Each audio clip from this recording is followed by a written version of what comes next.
रमेश को गोदवैली है अबे तो अच्छा गुलशनो बोली खवैली है बड़ा सुघर लागी ढेरोले तनई के दाम हो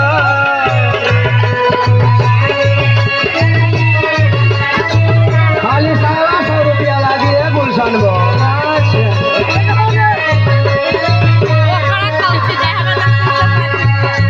राजाऊ के नाम चाहे राऊ के नाम हो बड़ा निमन लागी ढेरोले तनई के दाम हो निकला हो जल्दी जल्दी माला के ने अरे बोला ना बोला अरे 2-4 लोग के बटोरा ना हो अरे ऐसा ही चिल्लाइबा तो खुदे लोग आ जाई अरे जो ना जब तनी गांव में घूम के खबर दे दे रहे और ये ले ला पीछा पीछा निकला हो निकला जल्दी छोड़ के मकाना गोदवा लला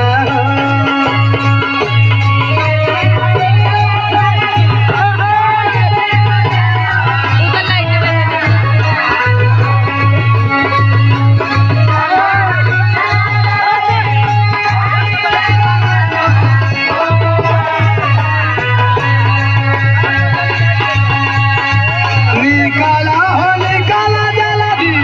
छोड़ के मकाना गोदवा लला गोदवा लला मालकिनी तुम गोदाना गोदवा लला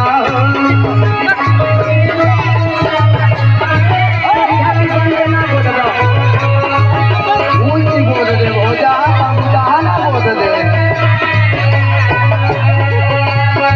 जाना तारू का हो अब बगलिया वाला गौवा में हां अजई वो अच्छा अपना ढोड़ी पर गोदावली है हां सतीश वो हां अपना फुफा पर गोदावली है अरे बाप रे मुसाफिर वो तो कहाँ गोदावली बातें मत कर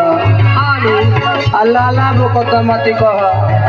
वो तो हाथ गोले पर लोला बनवैले बाड़ी अरे बाप रे बाप संतोष वो तो भाग गई हमारा सुइए देख के अरे बाप रे बाप आ साधु वो के मत कह